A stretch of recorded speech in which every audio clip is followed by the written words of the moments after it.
This is making it difficult for the British government because I keep reading in the British press politicians saying that no, hate speech laws have nothing with the trade deal that is going on with the United States, and then you have the United States saying, well, actually, we care a lot about your hate speech laws. It's very difficult for us to move forward unless you fix it. And so the question starts to come up: why does America care so much? I mean, I don't think they care about Qatar not having freedom of speech. I don't think they care about Saudi Arabia not having freedom of speech. But they care a lot about Europe. Did you notice that? Like, why isn't America chastising, I don't know, South Korea on its free speech issues? Why isn't America chastising countries from the Middle East? Even Russia. Like, even when dealing with Russia, and for a while they were talking about what would happen after the peace and how Visa and MasterCard would return to Russia. They were talking about trade and business deals. They didn't really complain about free speech in Russia. And also, interestingly, they're not complaining about free speech in Hungary either, or Poland. For some reason, they're complaining about free speech in the United Kingdom. And so you gotta ask why. Like, is this a virtuous issue? Or is it a realpolitik issue? I think it's a little bit of both, actually. I think it's both virtuous and realpolitik.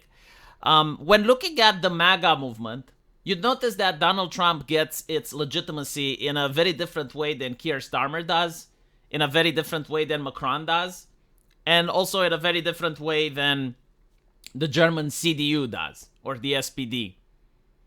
And the difference is that all these other political parties, the Germans, the French, the British, they get their legitimacies from institutions. It's usually, well, academics agree with us, the mainstream media agrees with us, the mainstream media says that we're moral, the academic says that our measures are correct. And the social media usually, for the last 4 or 5 years, would ban dissent. Like, anyone that disagrees is going to be placed in a box. If it's from Western Europe, it's a racist, a xenophobe, an anti-feminist, whatever it is, it has to be banned, it has to be suppressed. We cannot allow these ideas to pollute our society. If they're in Eastern Europe, they're pro-Russia. They're pro-Putin, they're pro-corruption, they're pro a specific party. And so they put them in the box, and then censorship, suppress, do not legitimize, do not engage. And this is how they manage to maintain power. This is how they manage to persuade the population, not by fixing problems, but by managing public opinion. If they suppress certain ideas, then the public generally doesn't get those ideas, so they don't vote against them. And so this is how they maintain power. Now, if you look at how the MAGA movement operates, it's completely different. The MAGA movement is antithetical to the system. If the academics say something, they do the opposite. If you have the media say something, they do the opposite. And it's not out of spite or irrational, it's because they feel betrayed. They felt betrayed during COVID, they felt betrayed during the Trump first administration, because all of these institutions have burned their political capital. Like, you cannot make false prediction after false prediction after false prediction and still expect that people will listen to you. And so for Donald Trump and the Republican Party to maintain power, they have to please the people. They have to please their voters. They don't care about the academia. They do not care about social media. They do not care about mainstream media. What they care is how does it look to their voters? It's not even like if they change something, but like, how does it look to the voter? Like, does the voter like it when we go in front of Keir Starmer and we demand that he has free speech? And the answer is, like, the traditional middle-class American that's with the eagle and pro-liberty is like, fuck yeah. You know, why should my taxpayer money go to a country that doesn't accept free speech? And so, like, that's the first reason it does it. It's actually moral in the sense that it has to abide by the morality of the people that voted for them. And the second one is also realpolitik. Now, realpolitik is in the sense, and this is why, like, they're focusing on Western Europe so much versus Eastern Europe. It's because Europe has picked sides when it comes to the United States. Like, the United States has the Democrats and the Republicans. But normally, if you're not American, you shouldn't give a shit. If you're not American, you should deal with America as an entity. But for whatever reason, Western Europe decided to play politics, and they decided to actively support Kamala Harris. They decided to actively support the Democrats. And so now, when you look at realpolitik, it is the vested interest of Donald Trump to make sure that that doesn't happen. Because, once he finishes his term, there's going to be new elections and he wants his political party to win.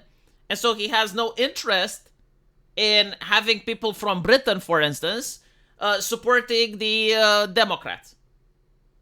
And so he's taking one of their biggest weapons, which is censorship, in order to make it more difficult for them to win elections. Because there's a lot of grievance in the United Kingdom. There's a lot of unhappy people which cannot express this grievance because of the crackdown on free speech. And the crackdown on free speech in the United Kingdom is incredibly insidious, and it's also affecting the United States.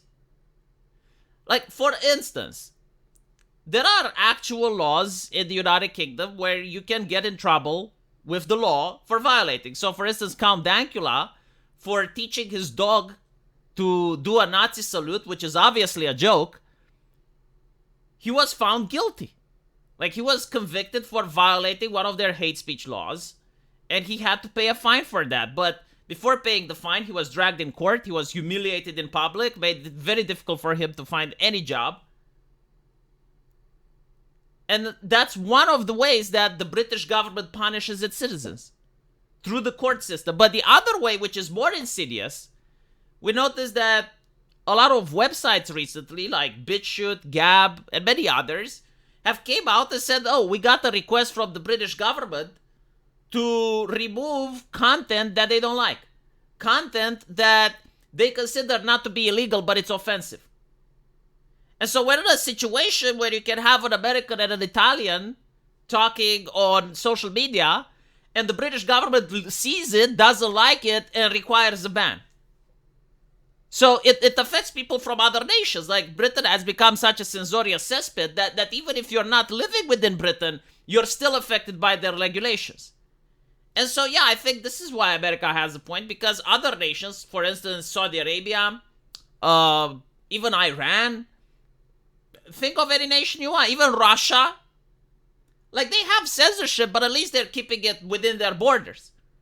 At least it's in-house, which is unacceptable, by the way. It's not a justification, but I'm saying that Britain, in its current statement and the path that it's going, like, wants to accomplish even more than that. Like, it's one thing when you punish your comedians for jokes that they do online and, getting girls into trouble because they're posting rap limericks on social media, like complete insanity for us in Eastern Europe looking at that. It's like, what on earth are they doing? But now you're demanding that other nations copy your model. And so America, which is an exporter of soft power and cultural influence, go like, well, hold on a little bit. Like, why should we allow it? If they want to trade with us, they got to stop doing that shit. It's against our values. It's against our interests in realpolitik. And at the end of the day, it's not even justified. And it's also bad economically for America. So Britain is using American social media. It's using YouTube. It's using Twitter. It's using Google. And what many European nations do, and I think Britain does it as well, is they put fines on these social medias, right? Like, they make rules. It's like, you're not allowed to show this content, you're not allowed to show that content, and if you do a violation, you pay a fine. And it becomes like very similar with taxation. Because companies know when you have like hundreds of millions of posts going around, you're not going to be able to actually police them in time. And so you just allocate a couple of money to just pay for the fines, and that's how you do business.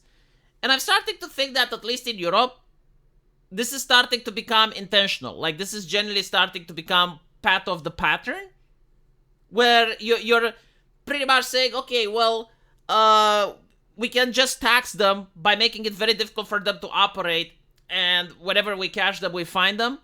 So why would the Americans like that? Why would the American companies like that? They're like already paying taxes to Uncle Sam. Now they have to pay taxes in other places in the form of fines. Of course they're not going to like that. And I'm pretty sure, like, they probably petitioned the United States government to, like, hey, Hey, get them to cut it off. Apple, for instance, like they wanted Apple to give them the codes for the encryption on the cloud.